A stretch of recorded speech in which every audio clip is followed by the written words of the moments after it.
Hello friends, কেমন আছো আপনারা? আশা করছি সবাই খুব ভালোই আছো। তো চলো আজকে তোমাদের সাথে শেয়ার করি মোচার একটা দুর্দান্ত স্বাদের একটা রেসিপি।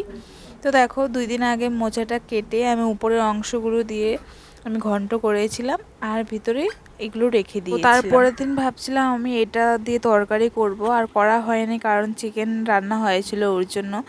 তো আজকে যেহেতু মঙ্গলবার ছিল, তো তার জন্যই আমি এটা রান্না করলাম।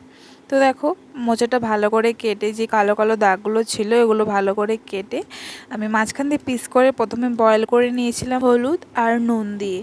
তো বয়েল করে এখানে আমি বেসনটাও মেখে রেখেছিলাম। তো ওই যে বেসনে ডুবিয়ে আমি তেলের মধ্যে প্রথমে আমি ভেজে নেব এই মোচাটাকে। তো তোমাদের কার কার এই রেসিপিটা খেতে ভালো লাগে অবশ্যই জানিও। আমার তো এই মোচার তরকারি খেতে খুবই ভালো লাগে। আমি কোনো সময় মোচার যে উপরের অংশগুলি সেটাও বড়া করে তরকারি করি, আর আজকে অনেক বড়টাই রেখে দিয়েছিলাম। তো এই যে দেখো, আমার মোচাটা বড়া করা হয়ে গেলে এবার কড়াইয়ের মধ্যে একটু জিরে ফোড়ন দিয়ে আমি আলুগুলো ভালো করে ভেজে নেব। তো তোমাদের কার কার পছন্দ অবশ্যই জানিও, আর যারা যারা বানিয়ে খেয়েছো সেটাও আমাকে কমেন্ট করে বলো কারা কারা বানিয়ে খেয়েছো।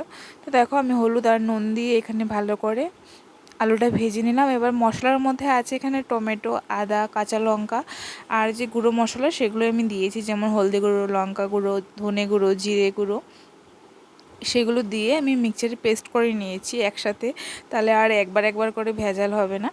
তো দেখো, ভালো করে পেস্ট করা নেওয়ার পরে আমি এই আলুটা ভালো করে ভেজে ওর মধ্যেই দিয়ে দিয়েছিলাম। এবার মশলাটা ভালো করে কষিয়ে এবার আমি জল দিয়ে দেব। একদম সিম্পল একটা খাবার, নিরামিষের দিন খুবই ভালো লাগে খেতে। আর নিরামিষের দিন আসলেই না আমি ভাবতে থাকি যে কী রান্না করব। পেঁয়াজ রসুন তো আর ব্যবহার করা যায় না, তো ওর জন্য তো রেখেছিলাম, সেটা ছিল বাড়িতে। আর এমনি তো বড় পনির নিয়ে এসছে, আবার পনিরও রান্না করব। আমি সপ্তাহে একদিনে নিরামিষ খাই, কিন্তু তাও আমার চিন্তা লেগে যায় যে কী রান্না করব। তো তোমাদের কার কার এমন হয় অবশ্যই জানিও। আর যারা পুরো বছরটা নিরামিষ খায় তাদের জন্য তো খুবই টেনশন থাকবে কী রান্না করবে কি না, তাদের কাছে বিষয় অনেকগুলোই আইটেম থাকবে। তো দেখো, কথা বলতে বলতে আমার তরকারিটা রান্নাও করাও হয়ে গেল। তো তোমাদের কেমন লাগলো অবশ্যই কমেন্ট করে জানিয়ে, ভালো লাগলে একটা লাইক করে দিও। তো আজকের জন্য বাই বাই।